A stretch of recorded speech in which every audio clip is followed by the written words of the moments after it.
Hola, ¿qué tal, estimados amigos, amigas que nos siguen en Palabra que Dormía?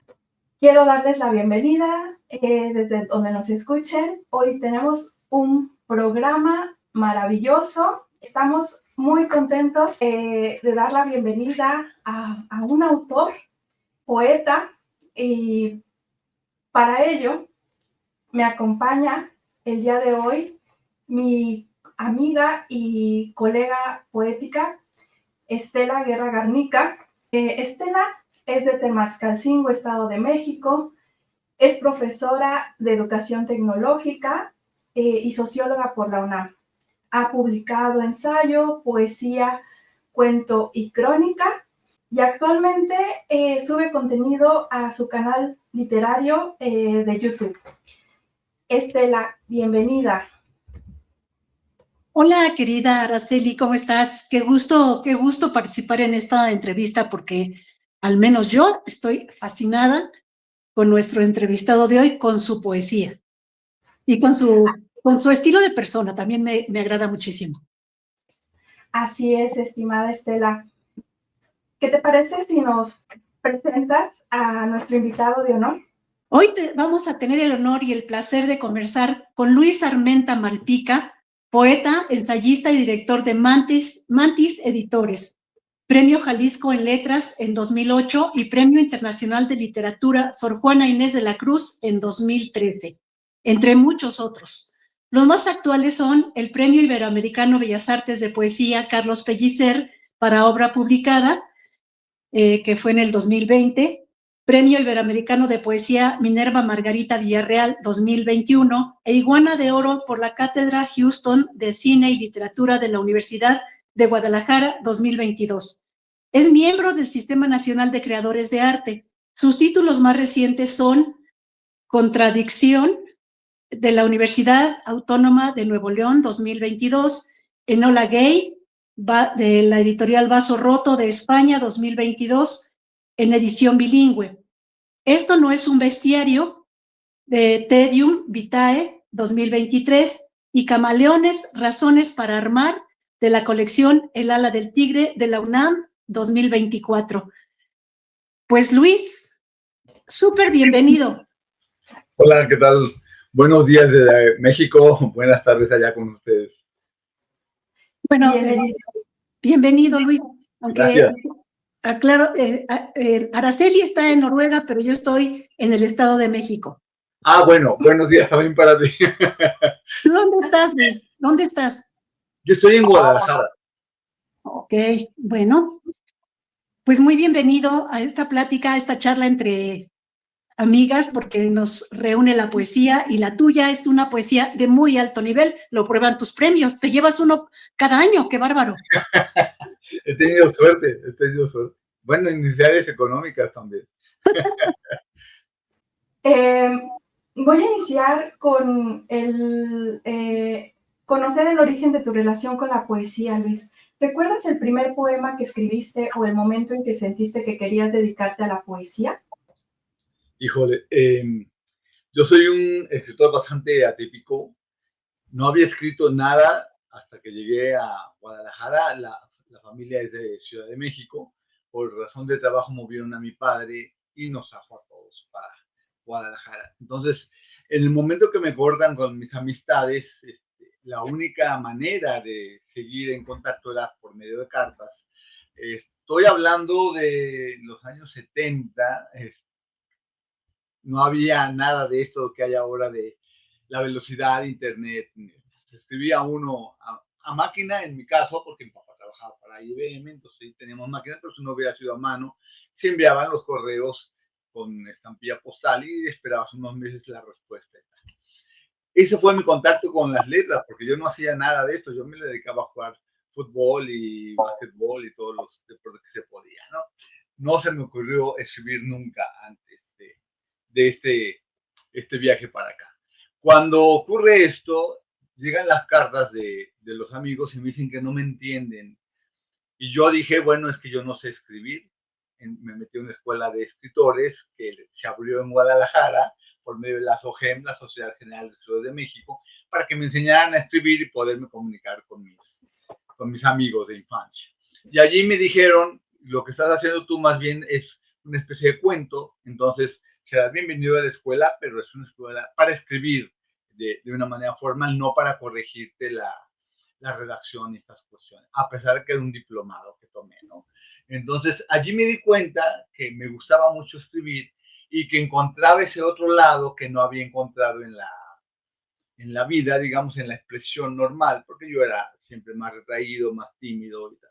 Y con la escritura podía lanzarme a lo que yo quisiera. Entonces me quedé en la escritura, ya estaba haciendo danza en Guadalajara, pero se compaginaban los horarios, entonces yo estudiaba danza clásica de lunes a viernes de 4 a 9 en las tardes y el diplomado de literatura era justamente de lunes a viernes, los sábados era taller optativo de 4 a 9. Me decidí por la escritura, dije, nunca voy a ser un gran bailarín porque estoy bastante grande, tenía mucha expresión pero no tenía técnica, vamos viendo qué pasa con la literatura. Y allí empecé, entonces mi primer poema fue un trabajo seguramente de taller que nos encargaron para revisarlo entre todos los compañeros y los profesores que teníamos, un profesorado magnífico. Aparte del local, de que veíamos cada semana, una vez por semana teníamos que llenar un montón de horas, teatro, periodismo, guión de cine, guión de radio, etcétera. Venían autores de Ciudad de México, autores muy importantes, a darnos una semana de taller por las mañanas especializados, a los que iban a novela, a los que iban a ensayo, a los que iban a poesía. Entonces, la formación muy completa y allí me quedé para escribir. No recuerdo cuál fue el primero como tal, debió haber sido un ejercicio, insisto, pero sí, uno de los primeros poemas ya como parte de un proyecto de libros, ese sí lo tengo, que habla de las cuestiones justo de haber llegado a una ciudad desconocida para mí y que no sentía todavía que era parte de un hogar, ¿no? Ahora ya, después de 50 años viviendo acá, estoy feliz de estar en Guadalajara, pero en ese momento fue un choque, ¿no? Fue tremendo para mí. Entonces creo que la literatura me salvó de ser más retraído todavía, al contrario, me hizo poder encontrar un sitio donde había muchas personas como yo, ¿no? Que querían expresarse, que querían resolver cosas tanto personales como sociales en su vida, porque era una escuela ya con escritores muy, muy hechos. Yo era grande de edad, pero de los que menos experiencia tenía, ya teníamos escritoras sobre todo que habían publicado, etcétera. Y entonces aprendía bastante y me quedé en la escuela y me quedé en la escritura. Luis, pues vemos cómo el arte siempre te ha acompañado a lo largo de la vida. Bueno, qué interesante este inicio con una escuela como la SOGEM, que es una escuela maravillosa. Entonces, Estela. Bueno, es que yo lo que estoy viendo, tú dices es que siempre te ha acompañado el arte. No, es que él nació artista. Tú naciste artista y por eso estuviste haciendo esa exploración en distintas expresiones del arte y que te sentiste cómodo en la literatura. Y además entraste por digamos, la puerta grande de la formación académica, porque la SOGEM es una escuela con mucho prestigio. Hubo en esos inicios, supongo que ya para entonces tú leías, y si no leías mucho, ahí tenías que haber aprendido a leer mucho. ¿Hubo algún autor que te significara, que te mostrara alguna guía? Bueno, es que esto que dices debía haberlo hecho, pero no lo hacía. Yo no creo que él fuera artista antes del viaje a Guadalajara, porque me dedicaba a los deportes y me dedicaba a cosas que no tenían nada que ver. Escuchaba música, pero muy poca, ¿no? Pero fuera de ahí ni leía, ni escribía, ni bailaba. Bueno, bailaba en las fiestas, pero de una manera profesional nunca, ¿no? Ni siquiera acercarme al ballet, que después lo hice de manera profesional en un tiempo. El cambio es el que me orilló, ¿no? O propició que entonces sí hubiera otro universo con mis amigos, siempre eran deportes solamente, y acá había que reencontrar otros aspectos. Pero lo que a mí me parece muy interesante del cambio, de venir de un mundo a otro, es, yo entro a la escuela de escritores, después pasé a un diplomado en literalia, que también es muy formativo para mí, y en literalia se me sentí mucho más libre porque leíamos lo que queríamos. En el diplomado de SOGEM había que leer nos dieron una lista de 100 títulos y había que revisarlos y leerlos. Yo me sentí mal porque había leído a lo mejor 4 o 5 de los 100. Y si no es por una compañera con la que yo me sentía muy a gusto y que le dije, yo me voy a salir de la escuela porque no conozco a nadie de los que están aquí poniendo, no los he leído. No me dice, es que aquí los vamos a leer. Espérate, sé paciente y vas a ver, ¿no? Entonces sí, tuvo muchas motivaciones para quedarme, pero externas. Si por mí yo me hubiera salido a lo mejor al mes, ¿no? Al ver la carga de trabajo que había, de la seriedad con la que se debe enfrentar uno a la escritura y más en un diplomado. Es verdad que había géneros que no me interesaban y había que resolver. Teatro nunca me interesó, periodismo nunca me interesó de esa manera formal, pero pues había que estar ahí en las clases, psicología de personaje, que va más para novelas, etcétera. Yo quería poesía y nada más tenía los sábados. Entonces, bueno, y cuento, porque yo entré por el cuento. Me hicieron una especie como de audición y me dijeron, tú vas para cuento, porque yo escribía cartas y escribí una carta para el momento que me juzgaran. Y después se dieron cuenta los profesores, Vicente Leñero, un escritor muy conocido en México, fue el que me dijo, tu trabajo de cuento tiene más lenguaje poético que historia por narrar, entonces te recomiendo que te vayas a poesía en vez de que te quedes en cuento, y así lo hice y allí me quedé. Pero sí, me faltaban muchas lecturas, la verdad. Cuando ya empecé a leer por medio de la escuela, sí me di cuenta de no solo de las carencias, sino de la maravilla que era leer, ¿no? Me acuerdo que desde entonces me fascinaron los libros complicados, Paradiso, el de Sama Lima, el Noticias del Imperio de Fernando del Paso, que después tuve la oportunidad de conocer, porque leía pasajes, llegaba a casa, me aventaba, literal así tal cual, en la cama me aventaba, para que las historias y el lenguaje me diera vuelta. Yo terminaba mareado, alucinado con ese lenguaje y decía, yo quiero hacer esto, ¿no? Entonces fueron los motivos, la lectura, por supuesto, pero la que me faltaba y la que me estaba dando como el aliciente, una especie de droga, es lo que me hizo quedarme. Si no, si me hubiera salido también de la escuela de escritores y de la escritura como tal. Entonces, sí, me faltaba lectura, pero la lectura fue la que me enganchó. No, Betty, se nota que te volviste adicto, pero de una manera muy saludable, porque tu poesía está mostrando todo este bagaje cultural, literario que traes, que fíjate que creo que es difícil que un solo ser humano tenga esa curiosidad que tú has tenido y esa apertura, lo que a mí me indica algo sobre tu plasticidad mental. ¿Ya viste qué pasó a la hora de cambiar de escenario, de pasar de una ciudad a otra, que te movió tanto? Sí, claro. En principio fue el dejar a la gente que yo quería, ¿no? Entonces siempre me he movido por los afectos, a pesar de que hay mucha cuestión extraliteraria o metaliteratura en mi material, creo que lo he podido combinar o equilibrar con la emoción.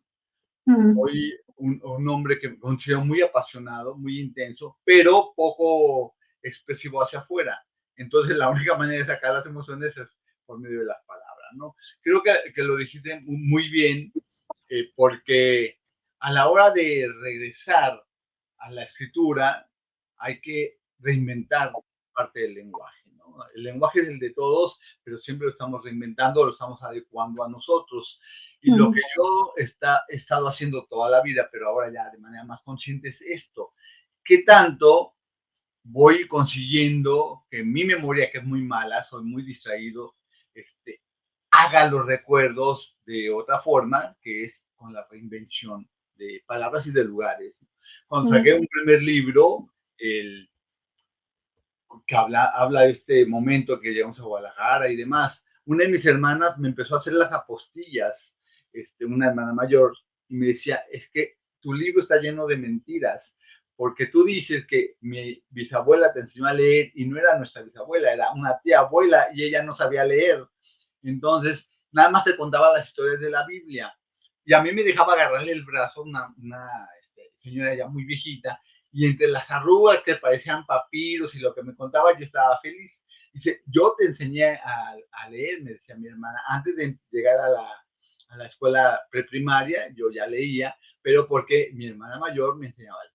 Y esto que dices en esta parte no es así, pasó de otra manera, hasta que llegó un momento que le dije, mira, por eso no hago novela histórica, hago poemas, porque entonces puedo hacer parte biográfica, pero un montón de cosas que no ocurrieron o que ocurren como a mí me conviene o me interesa, ¿no? O como se me van dando. Entonces me quedé en la poesía y no en el cuento, que es a donde llegué por las escuelas, justamente por esto, la flexibilidad, tanto del lenguaje como de la creación, que yo creo que a ustedes que escriben también les pasa, ¿no? Sí, sí, de hecho, te estoy escuchando y estoy dándome cuenta que pasó exactamente igual conmigo, ¿no? De que yo quería escribir cuentos y acabé. Alguien también, algún maestro me dijo, no, lo tuyo no es el cuento, es la poesía. Y bueno, pues quizás somos de la misma generación. Me pasa que escribo poesía, pero la mezclo con cuentos.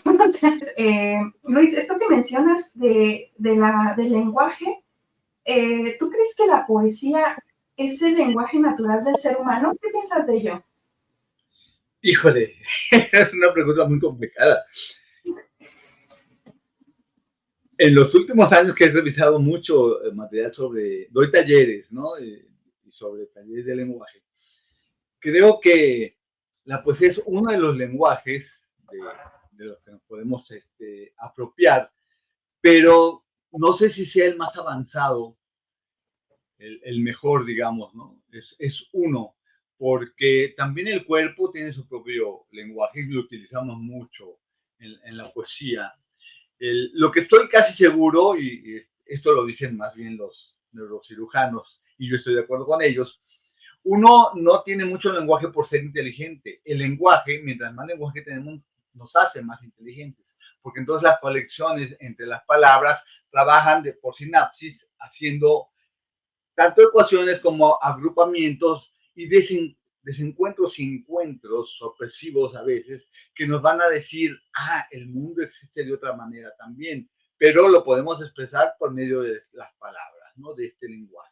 Si es poético o científico, no me importa, porque yo también disfruto mucho los ensayos científicos y me parece que es un lenguaje que también me nutre bastante y es otro tipo de lenguaje que poco tiene que ver a veces con la poesía, aunque coincido con Mircea Eliade, un filósofo y poeta, que dice, la metafísica, si no tiene poesía, no es metafísica, y la poesía, si no tiene metafísica, no es poesía, ¿no? Me parece que van muy, muy combinadas. Entonces, creo que el lenguaje, que es nuestra arma principal, pero no es la única que hay en un poema, porque tiene que haber sonoridad, ritmo y otro tipo de cosas, la honestidad de la que habla Denise Levertov, por ejemplo, ¿no?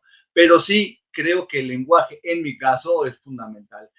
Y para bien, que tengo bastante lenguaje, para mal, porque no puedo desarrollar una idea sin que desarrolle también más ideas alrededor. Entonces se vuelve un poco como el micelio, la micotomía, ¿no? Todo se va ampliando. En los talleres nos decían, hay que trabajar hacia adentro del poema, hay que ir quitando. Y yo no, en mis talleres digo, hay que ir desarrollando capas, ¿no? Y entonces hay que trabajar por libros y no trabajar por poemas. Entonces, no siempre resulta fácil tanto expresarlo como que los compañeros te sigan en ese ritmo. Al que no le interesa, por supuesto, agarra su camino, pero al que le interesa, ahí vamos muy al parejo haciendo experimentaciones con el lenguaje, que no significa nada más hacer ruiditos y cositas, ¿no? Significa exploración profunda, cavar en el lenguaje y también escuchar el poema como respira, porque pues, ustedes lo saben, el ritmo es fundamental en un texto.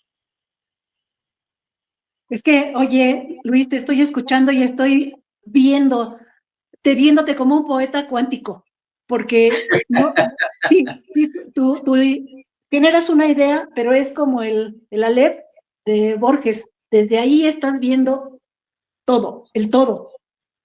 Esa es una estrategia que es propia de tu manera de pensar, de procesar las ideas, de generar esta sinapsis.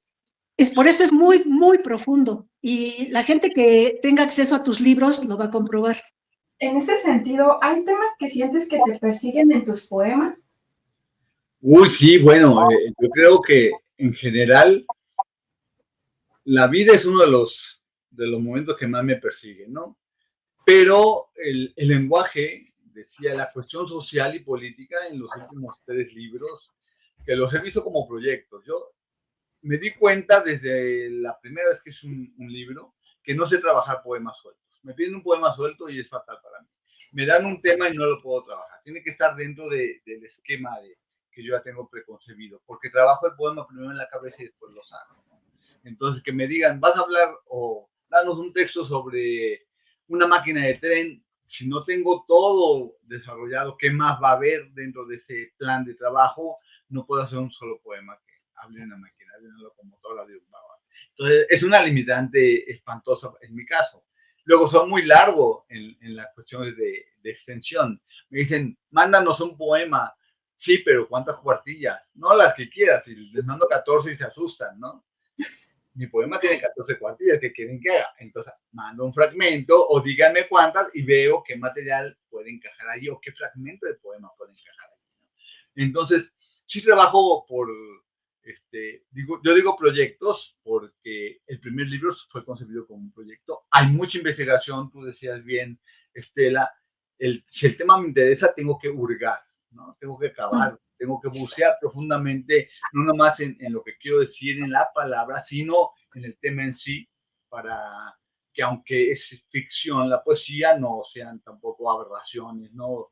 O cuestiones absurdas. Entonces investigo muchísimo, esa es la parte que más me gusta del trabajo de la poesía. Después hago los textos o los libros, porque insisto que trabajo más por libros que por textos, los dejo reposar un año, últimamente un año, antes los dejaba más, pero de pronto por esa cuestión de que se ganan un premio, lo que sea, hay que publicarlo más rápido, los procesos se van adelantando y revisar, afinar. Y ahí es donde también me divierto mucho, porque entonces después del tiempo, ya que se enfría la obra, me doy cuenta que quise decir y empieza el trabajo de pulimento. Esto sí, esto no, eliminar textos o crear un texto puente que me faltaba, etcétera, ¿no? Entonces, después de la revisión y el reposo, todavía hay otro trabajo posterior que yo le llamo de la edición, y como soy editor, porque tengo mi propio sello editorial dedicado a poesía, entonces me es muy fácil detectar cuando faltan los puentes en los islotes que propongo. Nunca propongo un continente así cerrado, siempre son islas, pero que se tienen que ir comunicando unas a otras, ¿no? No se puede quedar ahí una solita, porque entonces sí siento como que no va. Entonces trabajo mucho este proceso de ideas, y los temas, que era la pregunta, han ido cambiando. A mí la cuestión de la evolución espiritual, por ejemplo, y la evolución del hombre física de Lamarck y Darwin apareció en el primer libro y en el tercero, ya no en el segundo. Y luego ya como que lo agoté y me voy a otro tema. Y me fui al tema de la familia, que ese sí de pronto aparece. Y luego me fui al tema amoroso y erótico, porque yo decía, pues tengo que conocer también mi parte de corporal, ¿no? Cómo funciono yo con la cuestión de deseos y eso. Y sale un texto de un libro. Luego, ¿cómo es el lenguaje femenino? Porque me interesa mucho esta cuestión desde hace mucho tiempo, ¿no? De las diferencias que creo que sí existen entre la percepción del lenguaje, no el que uno se vaya a sentir mujer o la mujer se sienta varón, sino cómo vemos los cambios. Y a esto ayudó mucho a que yo tengo un problema con un ojo, el ojo izquierdo, que tengo la visión es curva, no de líneas rectas, porque parecía que hay una cicatriz ahí, parecía degeneración macular. Entonces todo se me va descomponiendo. Yo decía, es mi ojo femenino, porque pues, está todo en curvitas, y en cambio este es el ojo masculino. Entonces jugaba mucho con ver un objeto y con el cambio de ojo cambiaba la perspectiva total, ¿no? Entonces esto me divertía, hice otro libro y así me voy explorando temas y hasta llegar a de los últimos, ¿no? Que estoy trabajando las cuestiones de neurociencia a partir de elementos particulares también, ¿no? Enfermedades, todo eso que viene con la edad, ¿no? Que luego nos aterra o nos preocupa, pero también es muy divertido darnos cuenta cómo hemos cambiado y que ya no somos quienes bailábamos, ¿no? Y hacíamos piruetas a los 30 años, que ahora si hay algún movimiento, pues nos saca un ay, ¿no? De pronto,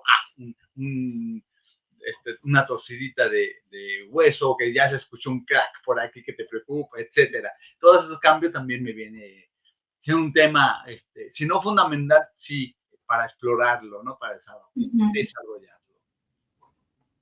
Ahorita que estás hablando de eso, me dolieron las articulaciones. Es que nos hemos vuelto, como dicen, nos hemos vuelto crocantes. Bueno, en este libro de Camaleones, que es uno de tus más recientes publicaciones, compruebo lo que nos acabas de mencionar. Ahí hay varios libros. Yo encontré varios libros en uno solo, pero efectivamente estás haciendo entretejiendo una historia con otra. En tu libro de Camaleones yo encuentro poesía, encuentro ensayo, encuentro eso que tú mencionas al principio, o más bien que cuando utilizas el camaleón como un símbolo, porque tiene una visión parabólica.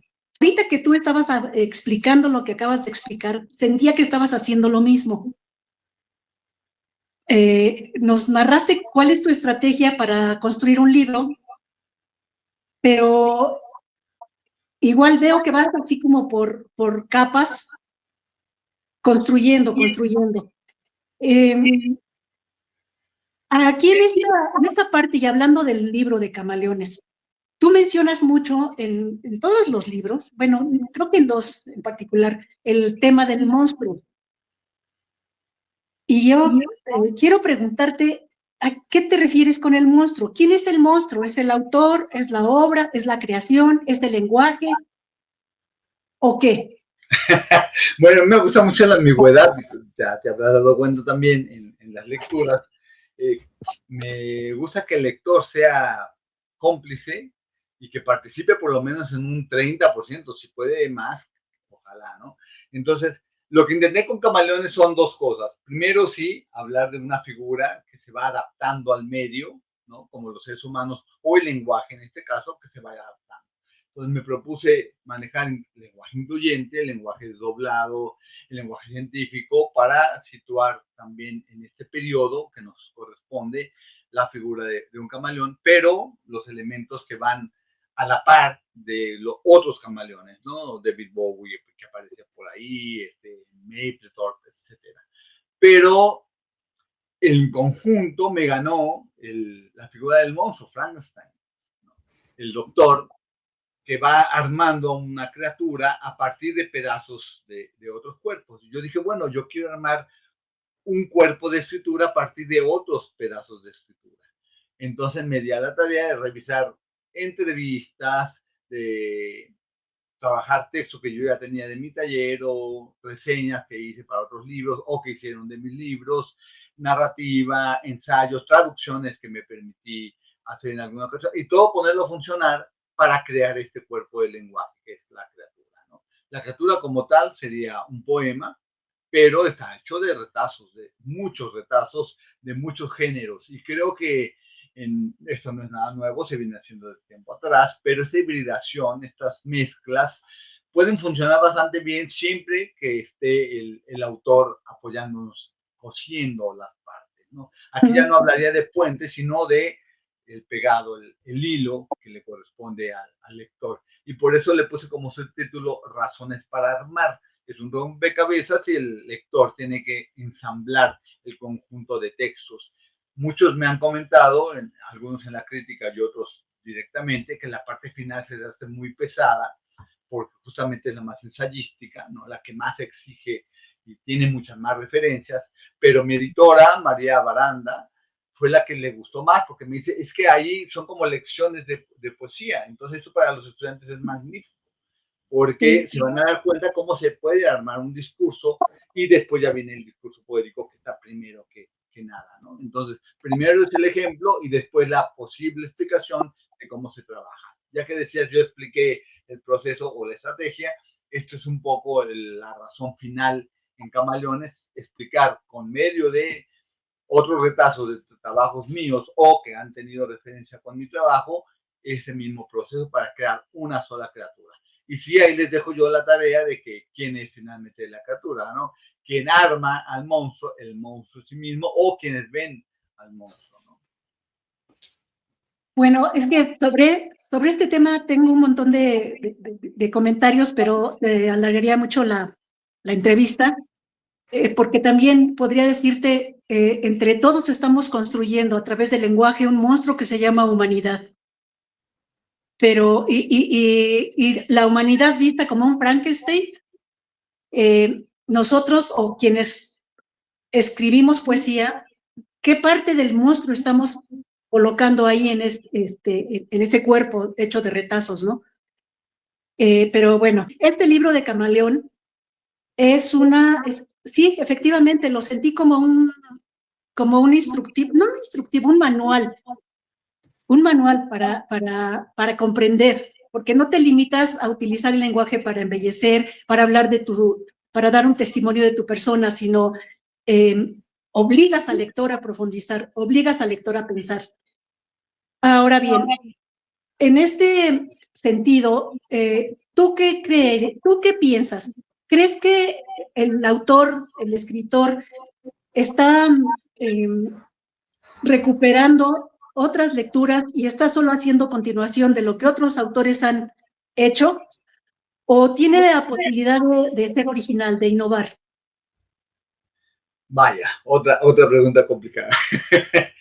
A mí me parece que no se contraponen. La idea de la originalidad se ha discutido muchísimo y se dice nada es nuevo. Yo creo que lo que nunca va a ser nuevo son los temas. Los temas son los mismos. El qué. El cómo es el que nos puede o no hacer más peculiares, ¿no? El cómo vamos a desarrollar el mismo tema. Si nos proponemos hablar de nosotros mismos, ya con eso tenemos muchísimas posibilidades de vernos, porque si es frente a un espejo, si es lo que dicen los demás, si es cómo nos creemos, si es cómo nos sentimos, si es cómo nos ha pasado en la vida, cómo nos proyectamos a futuro, etcétera. Y estamos hablando de alguien al que se supone que conocemos bien. Imaginémonos conocer o no un lenguaje completo, o una lengua tan rica como la del español, por ejemplo, ¿no? Entonces, me parece que se pueden hacer eso y más, ser novedosos o no serlo, dependerá de cada quien, pero siempre y cuando exista, insisto, con libertad en la honestidad.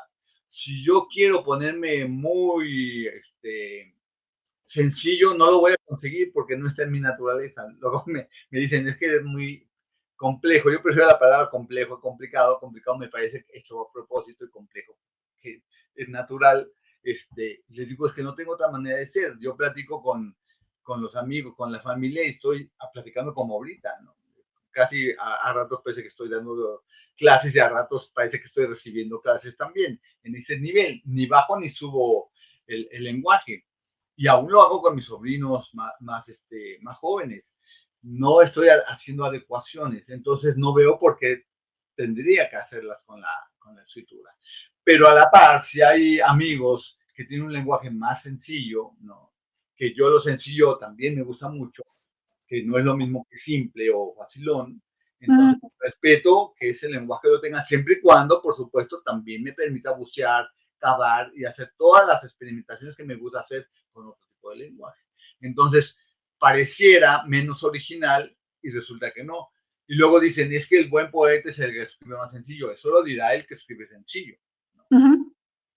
Pero tenemos ejemplos de grandes poetas que no son nada sencillos y no por eso pierden la grandeza. Inga Christensen, por ejemplo, no es lo mismo ella que Cardenal. Entonces, y a los dos los podemos gozar de igual manera, una con su lenguaje científico y con todas las propuestas casi pues filosóficas que maneja, ¿no? Y a Cardenal con el punto de vista que ya le conocemos, inclusive con la parte irónica o más lúdica. Pero es que creo que has dado en el punto, o sea, como escritor, tienes que ser sincero. Sí.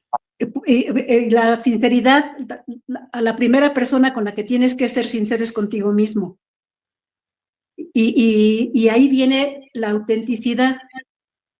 No, yo pienso que no tienes que estar pensando quién te va a leer y si te van a entender o no. Ahí tú dejas tu obra y la recibirá quien tenga que recibirla y quien la pueda recibir. Exacto. Y yo por eso también son de los que cree que en una lectura no hay que explicar el poema. Claro. Porque entonces estamos menospreciando al espectador o al lector, ¿no? Ustedes no me van a entender, déjenles explico el poema. Cuando no, el poema va a llegar de alguna manera si es que les tiene que llegar y si es que ellos quieren que les llegue, porque nada más es un modo de expresión, no es un modo de comunicación. Entonces no tienen por qué entender un solo mensaje. A veces nada más nos conmociona un texto y no sabemos ni por qué, como ver un arte abstracto, ¿no? Y forzosamente queremos encontrar arte figurativo o narrativa en un poema, que las hay, por supuesto. Decía Araceli que ella lo hacía. Yo soy muy narrativo, soy un narrador frustrado, entonces mis textos narran mucho, ¿no? Porque como no lo pude hacer en cuento y me di cuenta que en la poesía lo puedo hacer, pues también hay mucha narración y hay personajes también.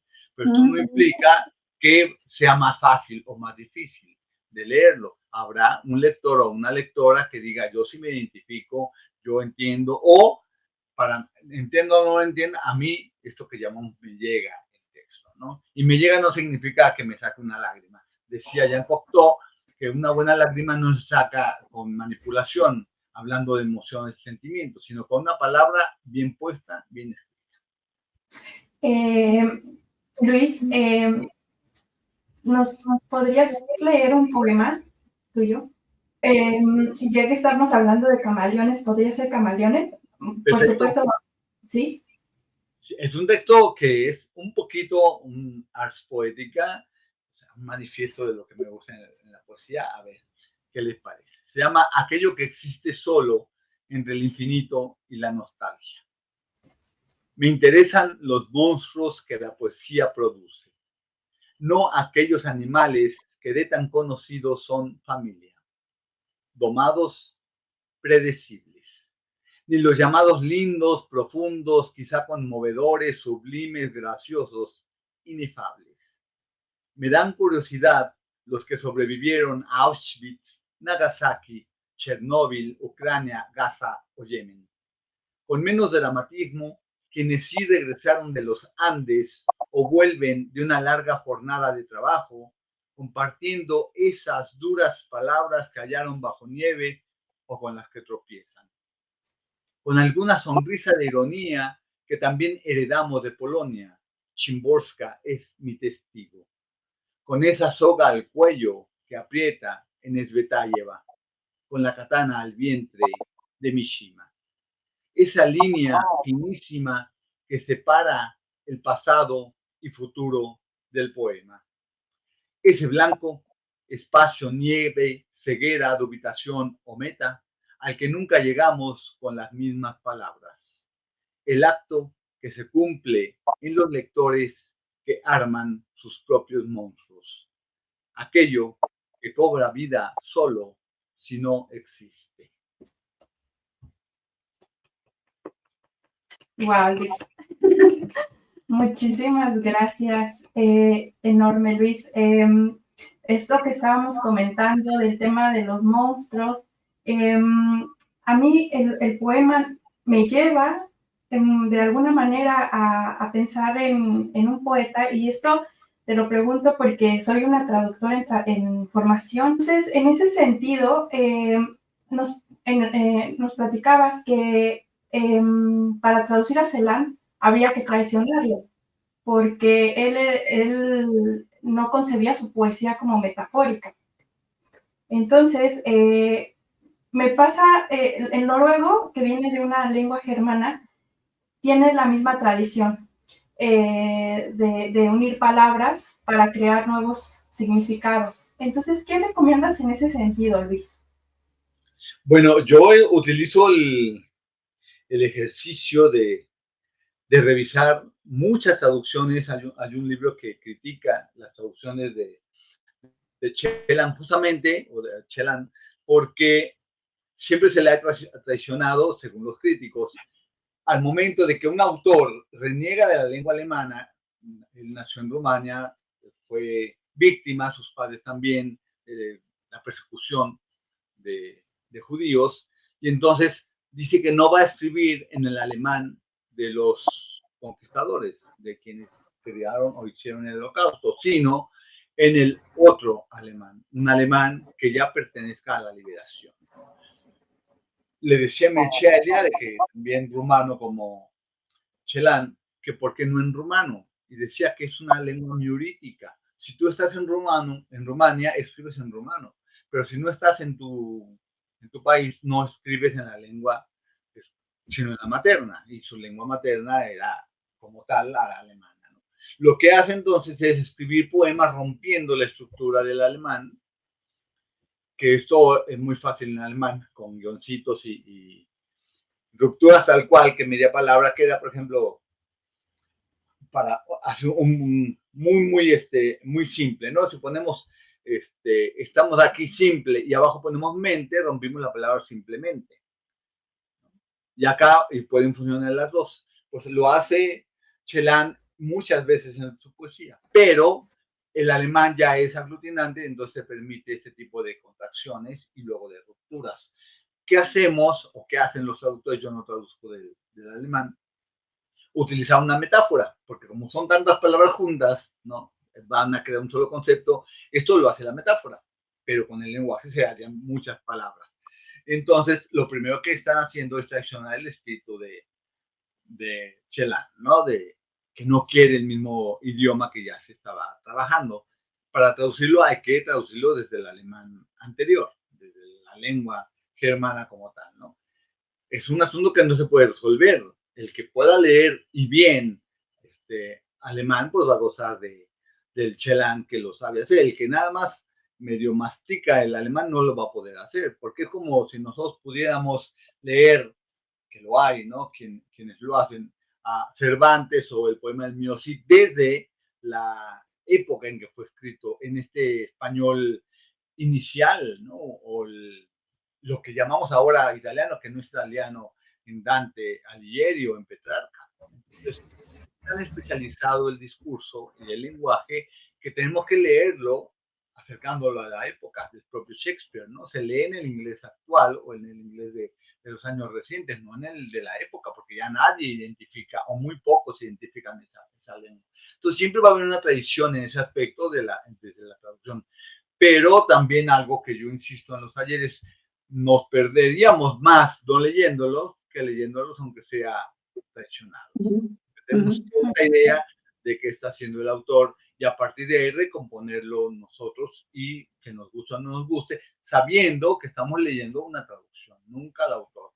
Porque a mí, en el caso particular, me pasó con Emily Dickinson, cuando le empecé a leer, porque era de las autoras que tenemos que leer en Sogem, no me gustaba, y lo voy a decir con mucha pena, yo leía la traducción de Rosario Castellanos, una gran autora mexicana, ¿no? Grandísima autora mexicana, pero en la traducción no me decía más nada, ¿no?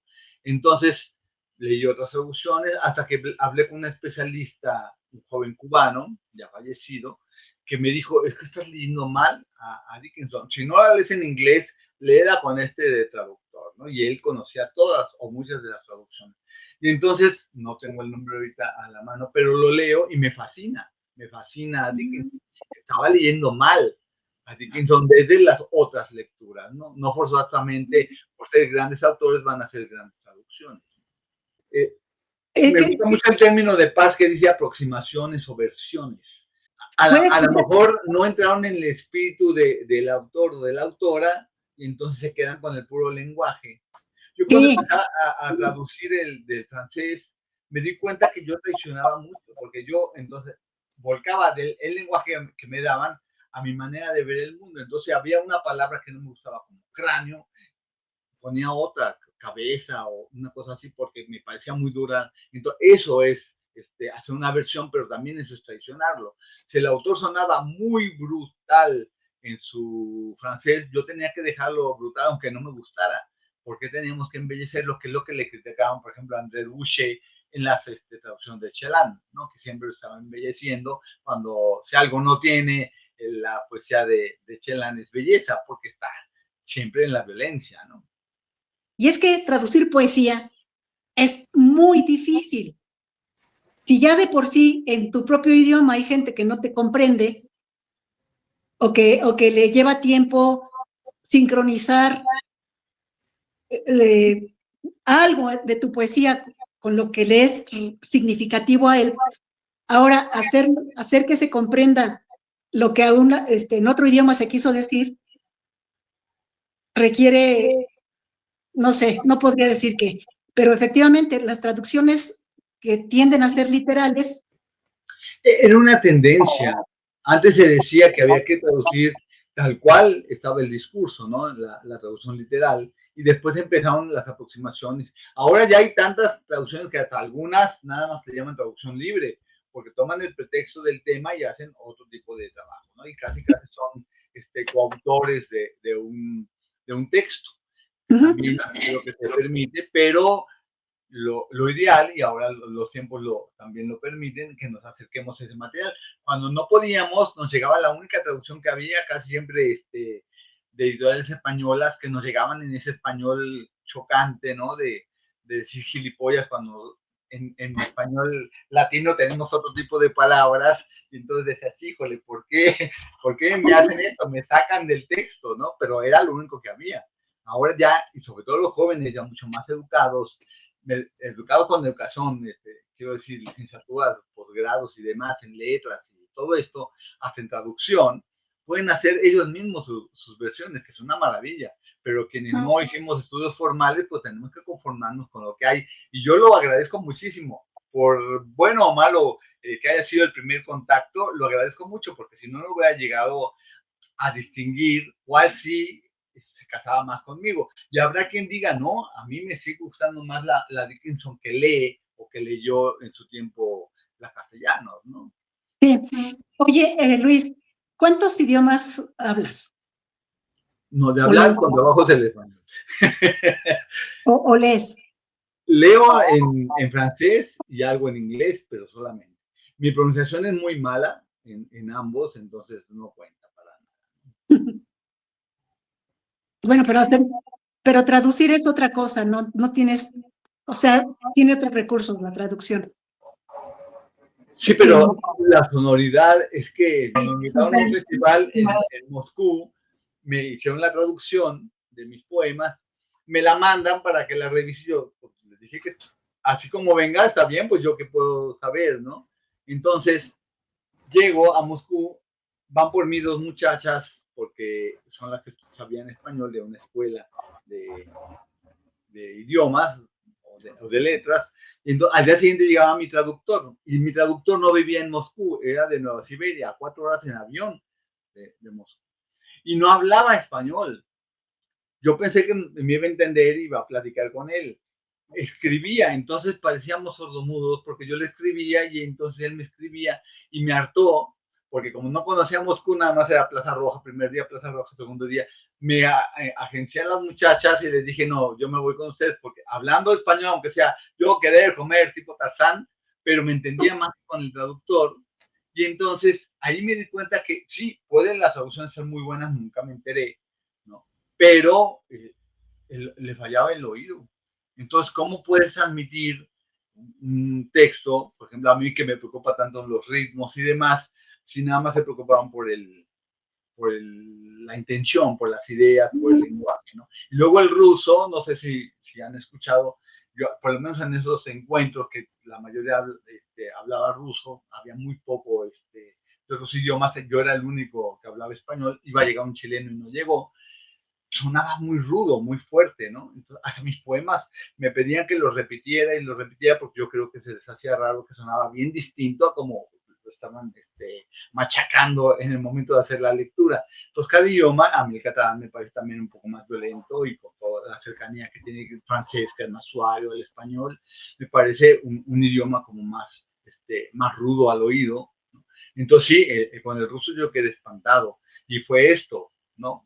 Un problema de que yo no sé ni cómo se tradujo mi poema, ni qué estaban leyendo, ¿no? Oye, Luis, pero esto me da pie a recordar que todos los idiomas tienen un ritmo propio, ¿no? Sí, pero también es como con la música, hay que saber entrar en ese ritmo. La primera vez que uno escucha el rito de primavera de Stravinsky, por ejemplo, si no viene uno de la modernidad, y hablamos de modernidad de hace muchísimos años atrás, ¿no? Pero estamos con los valses de Strauss, estamos con las óperas muy tranquilitas, con la música mucho más académica y del periodo romántico. Stravinsky nos choca, ¿no? Schoenberg nos choca. Entonces hay que acostumbrar también al cuerpo, al oído, a que entras en una nueva dimensión, en un nuevo ritmo. Y así nos pasa incluso todavía, ¿no? Con los ritmos incluso más populares también. Eso que mencionas, Luis, bueno, nos hablabas de tus poemas que son de largo aliento y también de las aproximaciones. Entonces me lleva a pensar, me gustaría saber tu opinión sobre las nuevas tecnologías, las nuevas plataformas para difusión de poesía y si piensas que estas plataformas, por ejemplo, que está el Instagram, por ejemplo, limitan al poeta en ese sentido, o por ejemplo, el chat GTP que te hace traducciones libres. ¿Qué piensas de esas nuevas tecnologías, Luis? Pues a mí me parece que son formidables como materiales de uso y de prueba, de exploración, ¿no? Hay un compañero que dice que se divierte mucho haciendo versiones de sus poemas a partir del chat. Pero yo como soy muy a la antigua, vamos, vengo desde los discos, los cartuchos, luego los cassettes, luego el vinilo y luego el CD, que ya también tampoco existe, ya son las descargas. Entonces, mis procesos son como muy analógicos. Para encontrarme con algo que de entrada no me convence mucho, yo hice 2 pruebas meramente y me resultó muy chocante la información falsa que se cuela entre la verdadera, ¿no? Porque todavía no hay un filtro, nada más se pasa, es como una recopilación de datos muy rápida, pero una recopilación. Y me va a dar el mismo trabajo a mí como editor estar comprobando, o al corrector, si se lo mando a mi corrector de estilo, comprobando dónde está la verdad y dónde no, cuando mejor le pido al autor que me compruebe sus epígrafes o que me compruebe sus fuentes, que estará comprobando, porque lo que se tiende es la pura recopilación de información hasta ahora, ¿no? Recordemos que esto que incluso que llamen inteligencia artificial no es inteligencia, sí es artificial, ¿no? Pero es un recopilatorio, se nutre de todas las fuentes, hace mineralogía con muchos de los libros y nada más lo que hace es agrupar. Pero es como si fuera un copy-paste con antes que hacían los alumnos, ¿no? Entonces, y falta la coherencia, falta la cuestión de estilo, falta la uniformidad y falta esto que llamamos la honestidad, ¿no? Que es la energía, y más en los poemas, la energía que debe surgir desde las palabras. Si no hay esa energía, por muy bien escrito que esté, hay poemas muy bien escritos, libros muy bien escritos, pero que no sentimos nada con ellos, porque no hay esa energía. Y hay poemas, supongo que a todos nos ha pasado, muy malos que están como para llorar, pero que uno siente que ahí pusieron el alma y eso lo salva. No lo salva para que lo publiques, pero no te ríes de ellos, no te burlas, no haces mofa porque están respaldados por una emoción. Lo que hay que hacer entonces es empezar a equilibrar, que haya emociones y que también haya la formación, la arquitectura del texto, etc. Me parece que todas las herramientas van a funcionar siempre y cuando quien las reciba haga un uso, no diría correcto, sino el uso que le convenga más en ese momento, ¿no? Si voy a buscar una tesis, una síntesis de un trabajo, a lo mejor me va a convenir, ¿no? Que es lo mismo que yo haría si le diría a la secretaria, reduce 4 cuartillas a 2, va a ser casi lo mismo. Ese trabajo lo va a hacer ir más rápido la inteligencia artificial. Pero la postura de poner textos, por ejemplo, en Facebook, en Instagram o en Twitter, hay un autor que escribió en Facebook con 240 caracteres, no sé qué cosas, ¿no?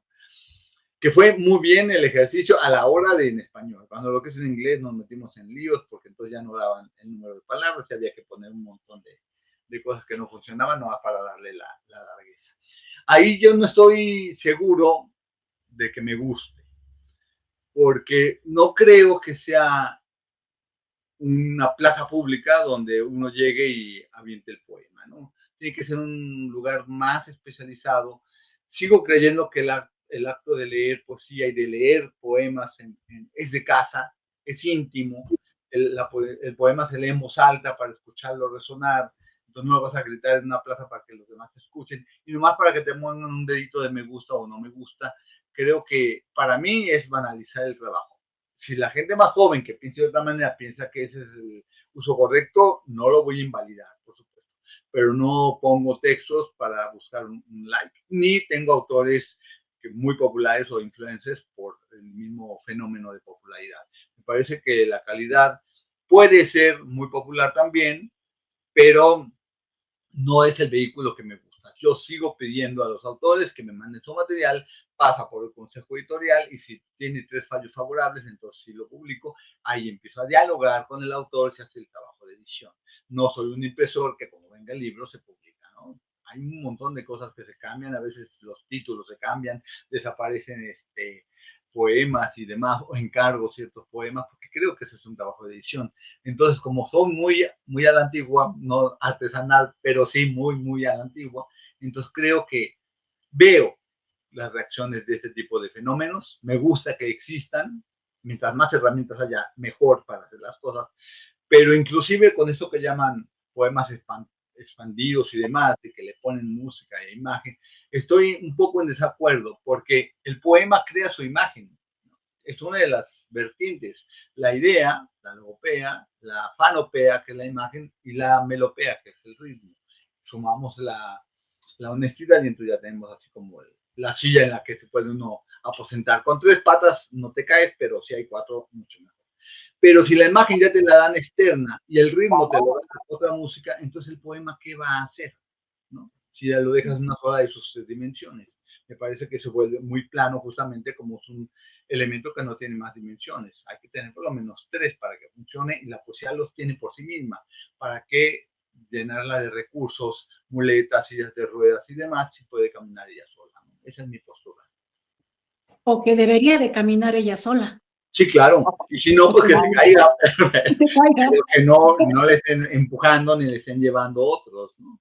Bueno, al menos así es como aprendimos, porque puede, en este tiempo de que todo es visual, bueno, sí, hay embelleces, desde antes, cuando se hacía la declamación, que embelleces un mal poema al declamarlo. Pero, y ahora que se pone música, se pone imagen, etcétera. Entonces, como bien dices, entonces, ¿para qué sirve el poema? El poema está siendo artificialmente embellecido cuando no lo necesita.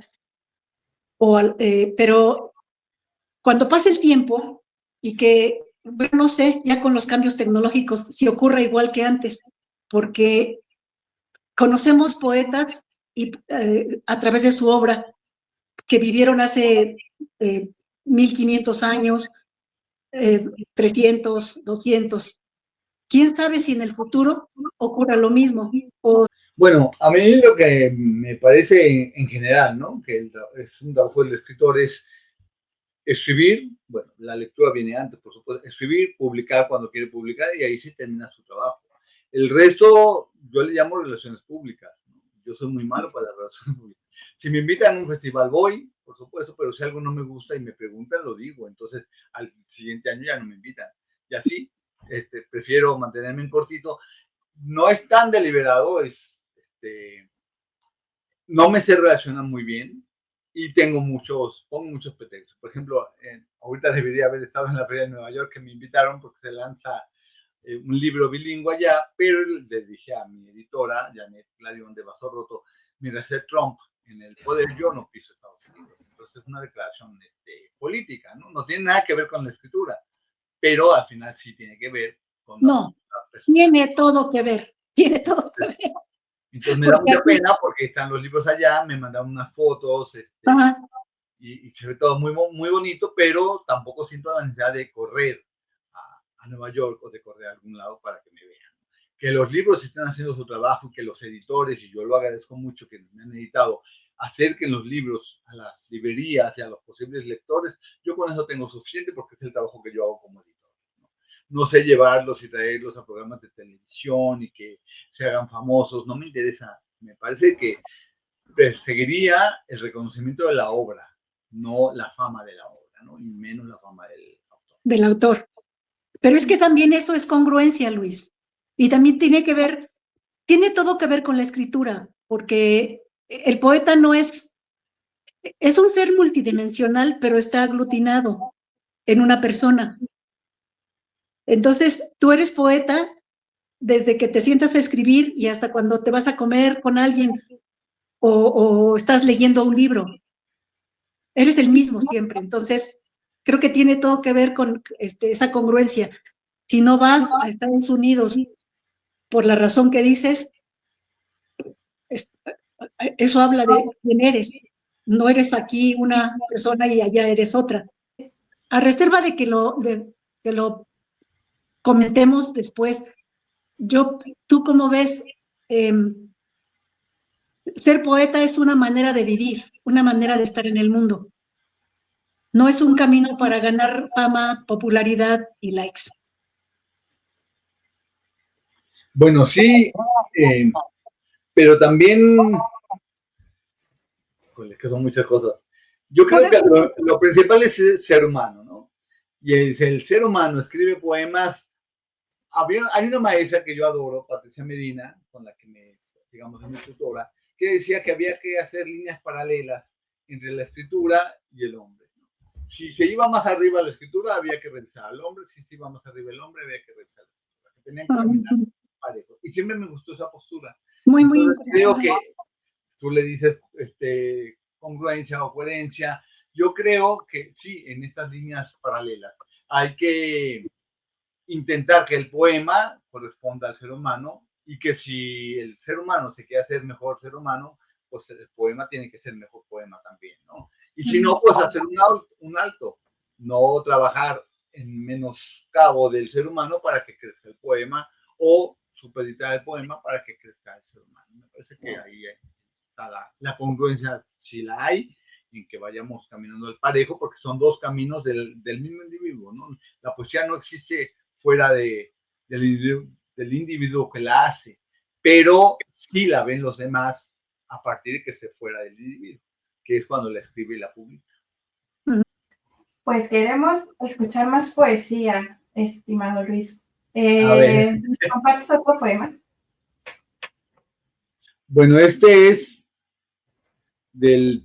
lo que yo considero el primer libro, a lo mejor no el primer poema, porque es un libro que se armó muy raro. Yo trabajo mucho sobre música o con música. Entonces, en este periodo estaba escuchando a Wagner, la tetralogía del Anillo, y Wagner lo que hizo fue crear primero la última ópera y luego para explicar un poco la última hizo la tercera, y luego para explicar la tercera hizo la segunda y luego ya hizo la primera. A mí me pasó algo similar. Este poema lo hice al final, pero es para explicar todo el libro o el porqué del libro. Entonces, aparece al final del libro, pero en realidad es el que da inicio al libro, ¿no?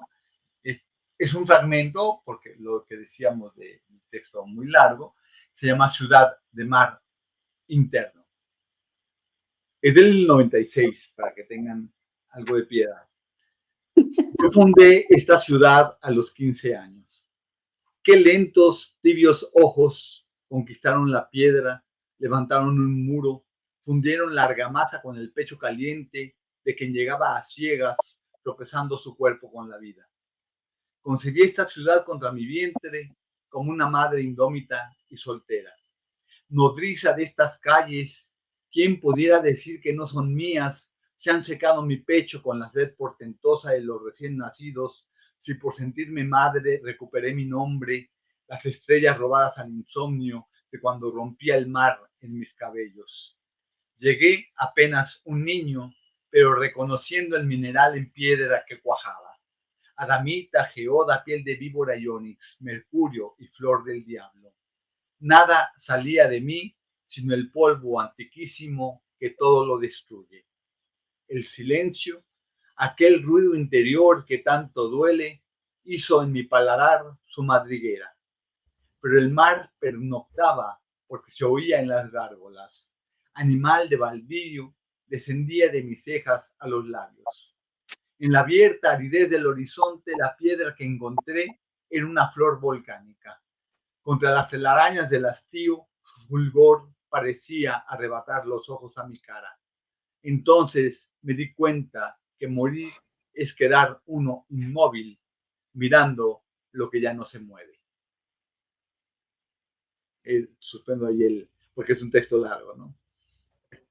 Bueno, yo esperaba escucharlo todo porque cuando lo leí me sentí muy conmovida. Dices que es del 96, tiene casi 30 años. Sí, el año que entra cumple 30 años el libro. El poema se escribió 4 años antes, ¿no? 92. Ok. Me encanta, Luis. Me encantan las imágenes, cómo nos vas llevando. el silencio, aquel ruido interior que tanto duele, flor volcánica, morir es aquello, morir es quedar uno inmóvil mirando lo que ya no se mueve. Qué belleza, Luis. Muchas gracias por compartirlo. Me gustaría, Luis, que les dieras un consejo a quienes empiezan en este camino de la poesía, a poetas emergentes. ¿Qué les dirías? Bueno, a quienes ya empezaron como los poetas emergentes ya no hay que darles consejos, ya están en el camino, ¿no? Quizá como mera recomendación que no lleven prisa, porque se quieren hacer conocidos, famosos, o quieren leer en todas partes, y me parece que esto desgasta mucho. Mientras más tiempo le dedicamos a las redes y a los demás, menos tiempo tenemos para la escritura y sobre todo para alimentar la escritura, que es con las ideas ajenas, ¿no? Y no nada más hablo del estímulo de la lectura. Una película, el cine, el ballet, cualquier manifestación artística, social o incluso política puede nutrir nuestro campo de acción. Pero si estamos siempre en el exterior, siempre moviéndonos en la sociedad, difícilmente vamos a tener esos sosiegos. Y quiero pensar que así somos todavía los seres humanos, no que porque sean más jóvenes tengan esa capacidad del multitask, ¿no? De las multitareas.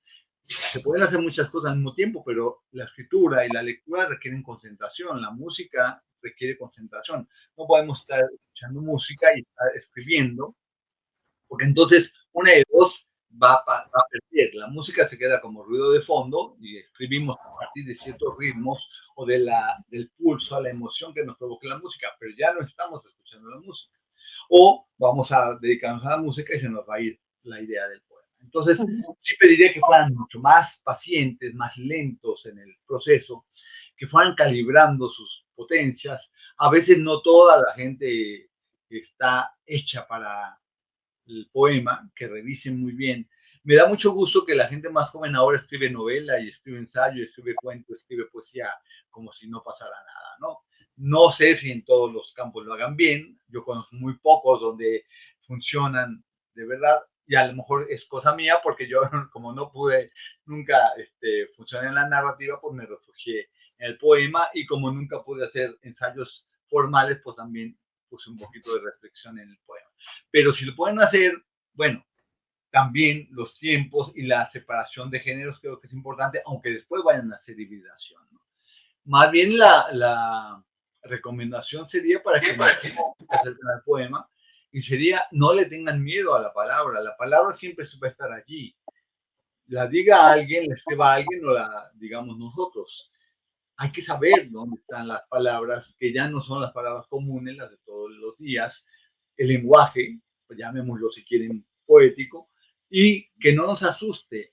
Hay poemas muy sencillos, ¿no? De Blanca Varela, de Idea Villarino, por ejemplo, de Vitale, la misma Chimborska, que no nos va a asustar con un lenguaje que no conozcamos. Entonces, por ahí podría ser un buen inicio, pero que no se queden allí, que no todo es Gioconda Belli, ¿no? También hay que irnos a esas voces que no entendemos, pero que justamente nos provocan el misterio, que nos provocan la curiosidad. Es como cuando vamos a una plaza pública y los chavos quieren entablar conversación buscando a otro chavo, a otra chava o lo que estén buscando, van a empezar con lo típico, con lo básico. Hola, buenos días, ¿cómo está? Qué calor, ¿no? Pero después van a empezar a profundizar en la relación. Creo que así se hace con los libros, así se hace con la obra de los autores. Hay que darse ese tiempo, hay que tener el espíritu de indagar. En la poesía hay mucho de indagación y mucho de respiración. Hay que saber que estamos vivos por las palabras, pero que también le damos vida a las palabras a partir de que las pronunciamos. Y en el poema esto es clarísimo, ¿no? Podemos leer muy mal un poema, pero la palabra surge desde el silencio a partir de un aliento que le damos, ¿no? Esta animación, ponerlas a funcionar, viene justamente de un respiro. Y nos falta respirar mucho, aunque el aire esté viciado en las grandes ciudades, pero creo que hay que encontrar la manera de respirar, hay que hacer ejercicios de respiración para encontrarnos mejor con un poema, con la literatura y con nosotros. Ay, Luis, bueno, yo estoy muy contenta de haberte encontrado. Eres una enciclopedia ambulante, pero también eres un maestro de verdad. un maestro muy generoso. Parte del ejercicio es dar a conocer, difundir tu trabajo, tu obra, tu persona, pero también aprender de los maestros. Al menos en mi caso. Yo creo que Araceli estaría en la misma situación. Pues yo Ahora, creo que aprendemos de todos, ¿no? Yo estoy feliz de haberlas encontrado, agradecido, por supuesto, cuando me di cuenta una revista en Noruega, en español, con puras mujeres al frente, yo dije, qué maravilla, ¿no? Porque a veces no ocurre ni siquiera en las partes más cercanas de nuestro país. Y miren que en Guadalajara hay muchas mujeres escritoras que están trabajando bastante duro para la visibilidad de género, tanto en la literatura como en otras cuestiones, pero siempre hay un hombre o dos hombres ahí como parte del equipo, no porque tengan que estar respaldadas, sino porque así sean las cosas. Y un equipo de puras mujeres no me había tocado, o que yo recuerde, hasta ahora que yo me haya enterado por lo menos, ¿no? Entonces la felicito desde tan lejos, aunque tú vivas en México también, el proyecto es de Noruega, ¿no? Creo que es importante. Que lo mantengan en español me parece importante también. No sé si hay o no traducciones, pero el puro hecho de que ya exista en otro país una revista que se preocupe por lo que está ocurriendo en otros lados, en otras lenguas, creo que es de agradecerse. Yo quedo muy agradecido, muy complacido.